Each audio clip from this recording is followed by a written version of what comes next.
2 versus 2 on the Indo-Pak debate tonight on the continuing big story, and now there is a growing demand that the Pakistani envoy should be asked to go back, and that pretty much will be legally, ethically, morally, completely the valid thing to do. The only question is whether the Narendra Modi government actually does it. Representing the Indian side tonight is Mahesh Jetmalani, senior advocate. Is joining us from London. He has strong views on Pakistan, has always maintained these views. Maruf Raza, thanks for coming back. Colonel Shafqat Syed is a defense analyst. He's got fairly rigid positions on the subject, but I'm sure he'll see the logic in this matter and will argue with reason and not with rhetoric tonight. Brigadier Javed Hussain is emotionally surcharged on this subject. He's being prepped up. We're lining him up from Karachi tonight. We hope he too will be reasonable. Now, let's give the Pakistanis the first go on this debate. Now, let's look at it very logically, Mr. Shafqat Syed. Take away all your anger, or your fake anger for that matter, Colonel Shafqat Syed, away from the line of your debate. Your High Commissioner has violated diplomatic protocol. This is a very serious matter. He has gone ahead with the meeting despite the government in which he's posted making its displeasure known. He's gone ahead with the meeting, Colonel Shafqat Syed, despite India calling off the talks over the issue yesterday. He has used Indian soil to engage with secessionists. He has violated the Shimla Agreement. He has violated the 1999 Lahore Declaration, and we have the full right to throw him out now. He has two options. Either Colonel Shafqat Syed, he's shameless and sticks on, or he understands the gravity of what he has done and he represents a civilized country and not a terrorist nation. He should go back himself. Which option will he take? Go back himself or be thrown out? Arnab, your opening statements were very, I would say, not plausible, and they were not palatable. Like, the word I'd used, they wouldn't be palatable for you, not plausible. I'd use the word, they wouldn't be palatable for you, but I put it in context, deliberate. I know your prejudice on the subject. You know, we are talking rhetoric. Kashmir is rhetoric. We are not talking, no, Kashmir is not rhetoric. On our Indian side, it is rhetoric. It may be rhetoric for you, don't expose yourself so early into the debate. Saying it is integral part of. No, and then you went on to say that if you are from a civilized country, not from a terrorist nation, that was also too much. It does not. It Why, is there any doubt? You have a doubt over that? Get into discussion. Do you have a doubt on that? On whether you're a civilized country or a terrorist nation? Why do you take that as an insult? It's a binary equation. No. Why should you talk to me, or why should you get into dialogue if you consider that? No, because your actions. When we go. Your actions reveal that. What action? The actions of what Mr. Basit has done. I think you are trying to hype a very normal thing. It was not such a thing which should be, which should lead you to cancel this dialogue. What's normal about? We are only interested in dialogue if India is interested in dialogue. Pakistan would not beg for a dialogue. Pakistan would always go a step ahead in establishing peace. And this meeting with Hurriyat Council is not a new thing. It has been taking place. It has always been taking place. And I feel in your programs, I've been there for a number of times, you have been trying to hype something with which you could deteriorate the relationship between Pakistan and India. And there you find Mr. Colonel Shafqat Syed, I think you should be very careful with your words. To call off these talks. No, I'll tell you one thing. Colonel Shafqat Syed, by the way, we just lost his link out there. We're gonna get him back. I don't know if Brigadier Javed Hussein's satellite line is up. Okay, we're going to get our Pakistani guests back into the debate. But we've heard this time and time again, haven't we, Mahesh Jetmalani? The same argument gets... You are saying, I'm hearing it time and time again. Yes. Oh, you're back. Yes. Look, peace is the main thing. Yes. We must seek peace. And peace is interaction. Peace yes, we seek peace. Call of the dialogues. Yes, we seek peace. But we seek peace with a civilized nation on a civilized basis. So, Mr. Colonel Shafqat Syed, I hope you will be civilized enough to let other interlocutors from India also have a part in this conversation. Colonel Shafqat Syed. And if you're feeling threatened or sidelined, if you feel that you've run out of arguments, you can concede the debate. We have that option here on the Newshour. I have not run out of arguments. You said that you let other people speak. Yeah, I'm arguing legally. I'm arguing legally. Let's get Mahesh Jetmalani. Mahesh Jetmalani, I hope you can hear me. Mahesh Jetmalani, we've seen this basic argument since yesterday. Since the I welcome Javed Hussain. Since the Pakistanis were stumped, and how horribly stumped, if I may add, since they were stumped yesterday, they have just one answer. We've been doing this all the time. Now, I know this is a ritual they started, I think, when that paper tiger called Farooq was the president of Pakistan. It's a coincidence all their presidents and prime ministers. Well, he was just a paper tiger. You know it. No slinging. Arnab, no slinging. Please. So I called him a tiger. You're upset I called him a paper tiger. Well, I'm not going to take my word. No, you can't call him paper tiger. Well, he was worse. If you understand English, paper tiger is not a compliment. Well, when in 1995, and again your line went back, and it's not an Indian conspiracy out there to get your line off. The fact is, when Farooq Leghari, Mahesh Jethmalani came to India for the SAARC summit in 1995, then he started this ritual of talking to the Hurriyat. Now they seem to think it's par for the course. Yeah, you know, Arnav, matters have come to such a head today where the Pakistanis almost treat us, you know, with impunity. I mean, diplomatic red lines have been crossed, and they've been crossed more drastically than Abdul Basit meeting the Hurriyat separatists. Recently, we had evidence that a plot to blow up the Israeli consulate in Bangalore and the American consulate in Chennai was being hatched out of their consul in diplomatic quarters in Sri Lanka. So, you know, I mean, now everything is blurred. All diplomatic red lines are being crossed, but things have come to this pass because of the pusillanimity of the Indian government. And it's time that the Modi government now shows some spunk and actually they take some action. I think the immediate step to be taken right now is asking Pakistan to recall its present Ambassador Abdul Basit for talking to the separatists in spite of having been warned that if he does so, it will be viewed as an extremely hostile act and one which will derail the talks of 25th August. Yeah, you know, now if there's no follow-up, right, we keep swallowing. Yes? No, I'm just saying it's... I mean, I'm sorry to say it on your face, Colonel Shafkat Syed, you're hypocrites. You are just hypocrites. Don't say that. You're just hypocrites, Colonel Don't Shafkat. say that. I'm saying that. I'm saying, you are becoming one to say that. And with respect, I'd like to substantiate why I consider you hypocrites. You're hypocrites because you have said tonight, and you say that it is a long-standing practice that prior to Indo-Pakistan talks, meeting with Kashmiri leaders are held to facilitate meaningful dialogues on the issue of Kashmir. Now, Colonel Shafkat Syed, are Kashmiri Pandits not Kashmiri leaders? Why does Pakistan have to selectively pick the anti-India Kashmiri leaders who have no stake, who have fought in no election in the democratic process of this country to engage in meaningful dialogue? You should be little sensible on this. Let me, just tell me that the people who are seeking solution to Kashmir issue, should they be included, or those who don't want to seek solution to this? Sir, come on, have heart. Sir, think of what you're saying. Common sense. Pakistan should be speaking to whom? No, Arnab, yes, Mahesh Jethmalani. Arnab, the Hurriyat doesn't represent Kashmiri separatists do not represent the people of Kashmir.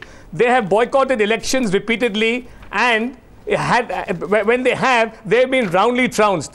There has been a 70% turnout, and there's been a democratically elected government in Kashmir, notwithstanding the boycott of the Hurriyat of state assembly elections. Why is Pakistan insisting on talking to these people who really don't represent anybody? There is no evidence that they have any solid support in the state of Jammu and Kashmir. So why are they doing this? Because democratic norms and democratic institutions prevalent in that state have proved that they are completely at the margins. Well, you know, I can substantiate once more if you want. No, Colonel Shafkat Syed and Brigadier Javed Hussain, are you there? I don't think you're there, so I put this question. I would suggest that you prove your democratic standing by holding the plebiscite. Sir, I just want to prove tonight in this region. I just want I want you to understand. Plebiscite would not be under the I take no pleasure. So I take no pleasure. Under the United Nations. Colonel Syed, be reasonable. Be reasonable. Do you think I like to do this? Why? Do you think I take pleasure in calling you a hypocrite? That too on national television? You do. No, I don't take pleasure in calling you a hypocrite. It pains me, Colonel Syed.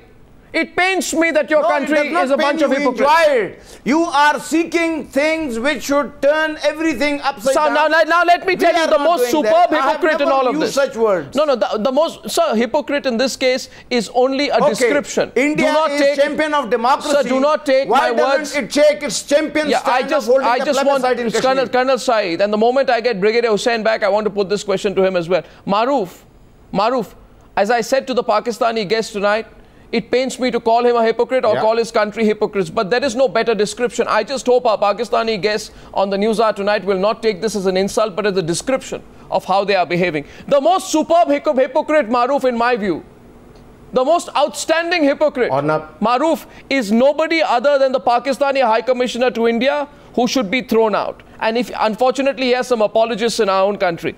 Now, Salman Bashir in December 2013, Maroof, December 2013 says Pakistan has respect for India's internal matters and does not have an opinion on them. So, Maroof, today when Islamabad is using its diplomatic mission to engage with separatists despite India's official warning on Indian soil, is it not meddling in the internal affairs of India? Is that not completely hypocritical from the position he took in December last year? Yeah, Arnab, see, let me come. Arnab, you've asked a lot of questions, so please give me time to give 3 or 4 quick pointers. One, that the ambassador or the High Commissioner's job in any country, as any diplomat would know, is basically to further bilateral relations between his country and the country that he's based in. Abdul Basit is working quite contrary to that. That's been my position since yesterday, that if he can't further Indo-Pak ties, then he should go home and be replaced by somebody else. And if that person can't also do that, then we should look at severing diplomatic links with Pakistan, because Pakistan has gone into a sense of belief that governments in India will accept any brazen activity by them, either an attack on 26/11 or prior to that various other intrusions into India, and we still continue to humor them and have talks with them and encourage them to do all sorts of activity. So Abdul Basit Sahab was not entirely off the mark, thinking that this government will also not call his bluff. But this government has called his bluff. Now please hear me out, sir. This government has called his bluff. I agree entirely with Mr. Jetmalani that if Pakistan wants to have dialogue with sections of Kashmir, then they must also have dialogue with National Conference and other political leaders who better represent the views of Kashmiris than the Mirwaiz and gang, who have never really been tested in the hustings.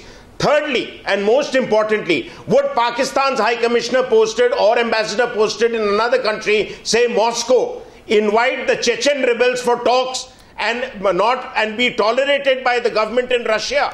Pakistan, there are many people who are sympathetic to the Chechen cause because of the Islamic linkages. Would they be tolerated? No. And finally, Colonel Basit Saab, other Pakistanis every time bring out this point that Colonel Shafzavid also was bringing this out. Plebiscite. Don't forget that it's not worth responding to, Maroof, this whole plebiscite argument. It's not even worth responding to. Ornab, the UN resolution of 13th August 48, open it on the internet. Pakistan has not implemented part 2 of that. We could not implement part 3. It is now too much water under the bridge. Kofi Annan has said that publicly. Every UN Secretary General has said, don't bore me with it. If Pakistan can't build their state on any other institutions but rivalry with India, with Kashmir as a symbol of that, God bless them. We must abandon them and get on with our business. Tonight I want to add here, Maroof, and I don't know if Brigadier Javed Hussain can hear me. If he does, I think you can nod. Brigadier Hussain, I don't know if you can hear me now. Yeah. Oh, can hear me? Good. Because you come in you are there in a Pakistan that is burning. Karachi is under curfew. In your country, there is a fear of a coup. There is a complete law and order crisis in your country. Your Prime Minister is being nationally ridiculed. And on top of that, you won't mend your ways. Now, I told you yesterday, I think, that unfortunately, you have not read the 1948 UN Security Council Resolution 47. Nor do you know that the resolution is non-mandatory in nature. But I don't want to get into details of proving you wrong, because you are wrong, Brigadier Hussain. I just want to ask you about the hypocrisy that you are indulging in today by pretending to defend the indefensible, which is the position of your envoy. You seem to be enjoying this, Brigadier Hussain. It's clear to me you have no reply rather than that slightly sheepish smile, if I may say so. So let's go into details, should we? You have a reply? Rubbish, because you blew the chance. You blew the chance to start on a fresh note with a new government, right? And since yesterday, I haven't got an answer from you on how Syed Ali Shah, Geelani, Shabir Shah, and that coward called Mirwaiz, Umer, Farooq have greater legitimacy than the elected representatives of India. The only option is to throw your envoy out. Forget about your options. They are absolutely ridiculous. You have invited me as a guest. You have to have the patience to listen to me now. Look, this question of, I was reading this byline on Times Now. Traitors meet Pak envoy. Yeah, traitors. Okay. By the same token, 99% of the Kashmiris in occupied Kashmir are traitors. You want, occupied Kashmir, occupied Kashmir. No, one second. Correct yourself. Correct yourself, sir. You are a senior man. I want to get all the interlocutors on the screen. Please, if I may. Please, if I may. Please, if I may, Mr. Hussain, let's get everyone on screen, please. No, 1 second. May I remind the Brigadier? 1 second. You may not. Brigadier Hussain. May I remind the Brigadier? Hussain, I want to share 3 or 4 statistics. Under the 1974 Constitution of Pakistan. Here we go again. Here we go again. I was assured that I am not going to be interrupted. Expresses an opinion against the state of Pakistan is seen to commit an act of treason. Why can't we call these people traitors? If you can call them traitors, we can call them traitors. You know who the traitors are. I'll define traitors in this case because it upsets you. And Brigadier Hussain, I find it so touching that your heart should bleed for these cowardly traitors who never fought an election, have they? Mahesh Jethmalani never fought a panchayat election. 1 second, sir. Just 1 second, let me complete. Let me complete, sir. Never fought an election, Mahesh Jethmalani, let me complete also. Sir, please. I do not, you are a senior man, I don't want to raise my voice with you tonight. I don't want to raise my voice with you. I want to make my points with you tonight. And if I may have all the interlocutors on the screen, please, once again, because I'm going to take their reactions after this. 49.5% voter turnout in the 2014 Lok Sabha elections, Mahesh Jethmalani. 61.2% voter turnout in the 2008 Assembly elections, Mahesh Jethmalani. And a record 79% voter turnout in the 2011 Panchayat elections, which were held peacefully despite the threat of a massacre by these Pakistan-sponsored terrorists. Elections in which the Hurriyat did not participate. Now, Mahesh Jethmalani, maybe it's time for you to repeat the question to the angry brigadier from Karachi on why we find the Hurriyat non-entities. Just hear him patiently. He's talking to you from London. Yes, go ahead, Mahesh. Yeah. Look, as I said again, in a nutshell, we believe in democratic people who speak for people who are people who are entitled to speak for the people of India or any part of the population or any state are people who are democratically elected and have the courage to stand and face people at the hustings. If they don't, it is incomprehensible how a foreign state represented by an ambassador whose duty is only to promote bilateral relations and not to provoke. In fact, his act is not one of provocation, it is one of sheer belligerence. It is incomprehensible why they should choose to talk to such people except for the sake of provocation. I mean, this is an attempt not to go on with the talks which were scheduled for 25th August. There are powerful interests in Pakistan. There's a very minuscule minority that perhaps wants talks, but the overwhelming majority of those who control the Pakistani state now seem to be against talks. I mean, they want belligerence. And this is a revisionist policy, Arnab. We have to recognize it for what it is. Pakistan is a failed state. It has neither a present nor a future. Our Pakistani guests would not like to hear this. So they are revisionists. They are now going back to the plebiscite theory. In 2008, President Zardari was willing to take Kashmir off the table for talking. That was the state of fear Pakistan was in. Because they feared reprisal after 2611. But Arnab, part of the blame is the extremely pusillanimous response from 2008 till the end of its tenure of the Congress government in That's history now. The Modi government now, we expect much more from it. It has to do something extremely positive. First, a diplomatic offense is imperative, I say. No, Colonel Shafkat Syed, I can see you laughing nervously. I can see you laughing. You Pakistanis want and what you deserve now. You Pakistanis have asked for it. 2611 and all that. Our patience Arnab, you tell me who is Colonel Srikanth and Major Anand. And you are taking right, you too much blame for granted. Pakistan for everything that happens in India. No, now you got saying that you are not blaming Pakistan for the Assam police firing on innocent civilians. Colonel Syed, I thank you. Colonel Syed, I request you. Blame Pakistan. Colonel Syed, just a minute. Who is Colonel Srikanth and Colonel Syed, I personally believe, though I know that there is a clutch of some apologists you still have in India. You see that, no, Brigadier, calm down. Calm down, Brigadier. This is not a firing range. Calm down. This is not your firing range. For the last 10 minutes. I'm not getting a bloody chance. Sir, you can speak, sir. Calm down. Sir, but you have to answer the question. So you are angry tonight at your government's own position. Why are you turning your anger on us? It's my turn now. Yes, it's your turn now, and answer the question. It's your turn to answer the question. And my question to you is this, Brigadier Javed Hussain. My question to you is this, Brigadier Javed Hussain. Just a few days before Narendra Modi swearing in, it was none other than this same man, High Commissioner Basit, who went on a short lesson on how to achieve peace with India and said that peace can be only achieved through dialogue. 3 months later, we have that same man in an amusing situation provoking India in a way to deliberately derail the peace process between India and Pakistan. Now, I know, I understand. If you tell me tonight, or no, we can't help it because we are trapped. And if our government does not do this, then Nawaz Sharif will be thrown out tomorrow and thrown to the political guillotine. Don't ask leading questions. So it's not a leading, it's a reality. Is that not the reality? No, reality. No. This is a leading question. Is that not the reality what you expect? In your country today? No. Please get into discussion. Don't get excited. No, please. So you sound let's get in discussion. So you lack conviction.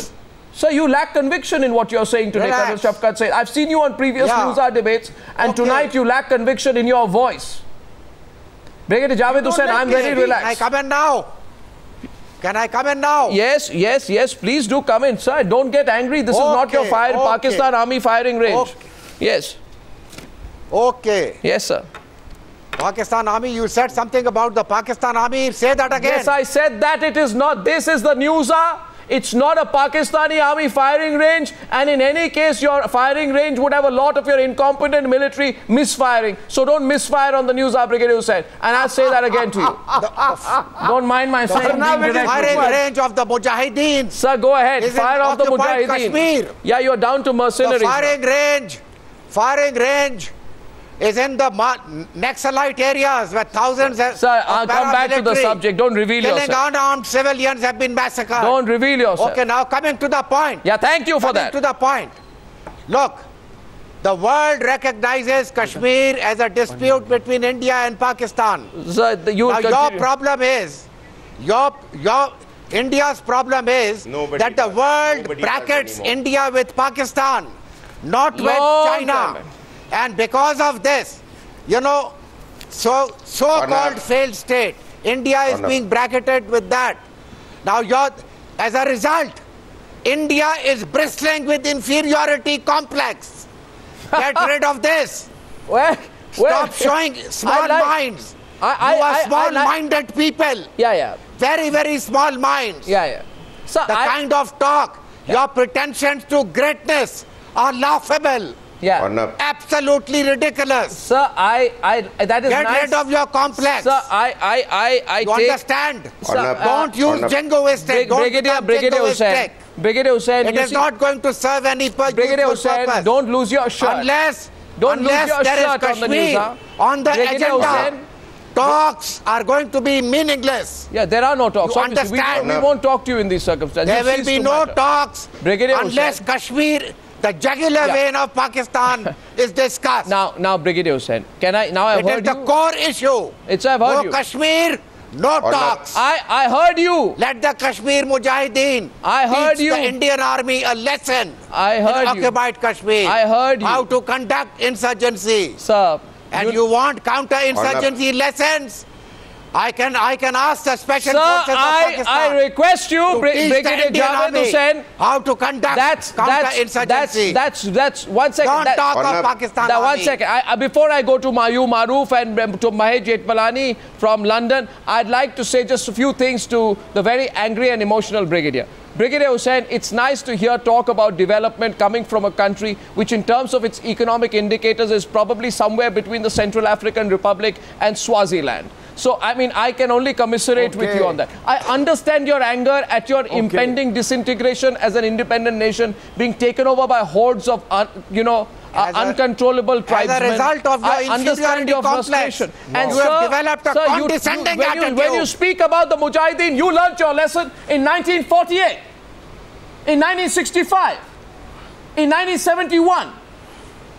And you know what Ban Ki-moon said to you. You know what Ban Ki-moon said to you. You know what Kofi Annan said to you. I am prepared to discuss. You know what Bill Clinton said to you. Organize on the Newshour program. I ask you one question. 65 and 71. Okay, I'll rest my case.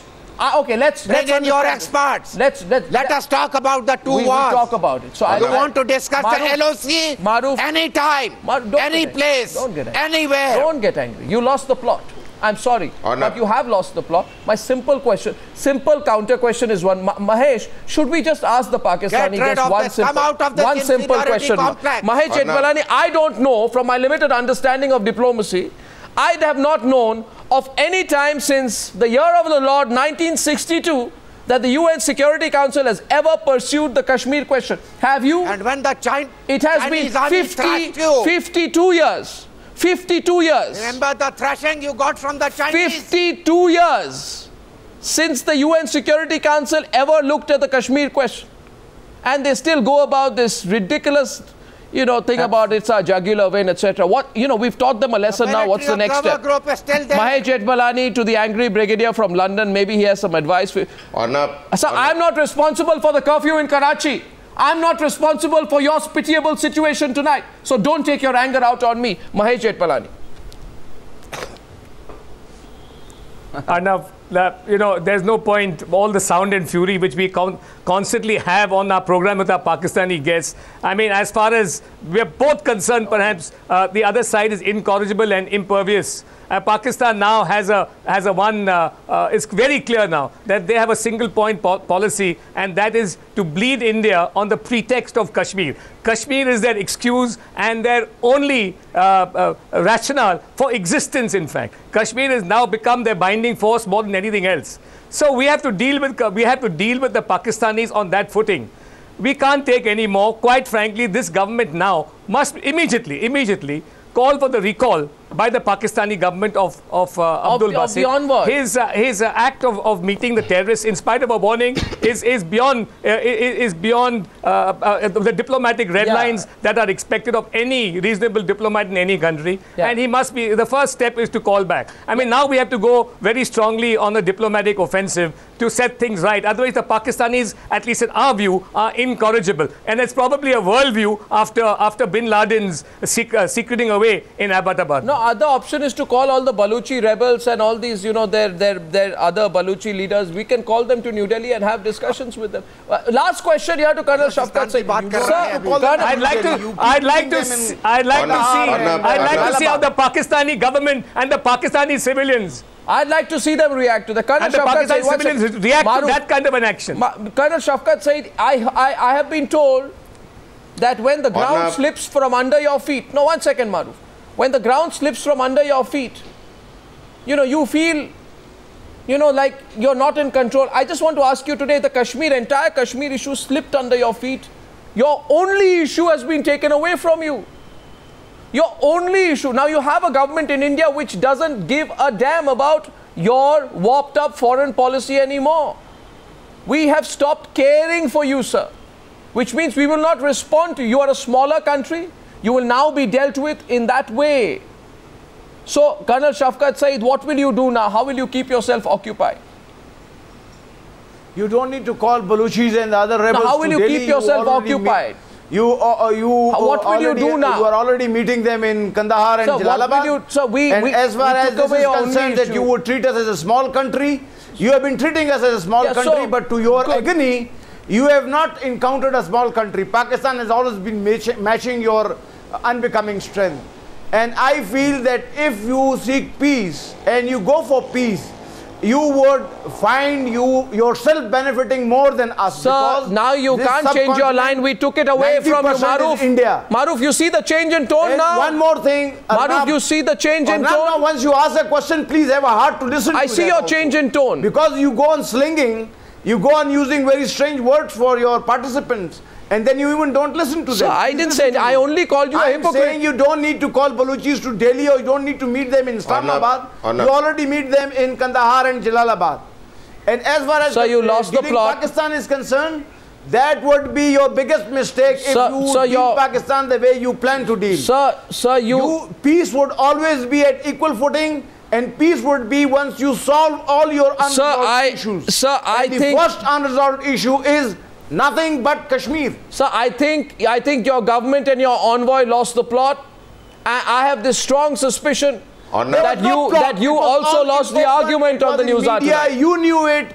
It was a very open program. It was not being done. Sir, you also lost the argument. Maruf has the last word. Maruf wants to respond to something I think Brigadier said before I close. Yes, let him go on. Can I just respond to some of the points that have been raised by the... Sir, please, I've been quite calm with you all today. Just hear me out. 3 quick points. Brigadier Javed Hussain says that we want to learn lessons in counterinsurgency. We must get in touch with the Pakistan Army. The Pakistan Army is actually known for sponsoring insurgency, but has been having a bloody nose in Waziristan, where 5 divisions are involved, and they're still not being able to subdue the Baluchi tribes. And further up in the Waziristan area, where the Taliban, they are fighting, who are their own creation.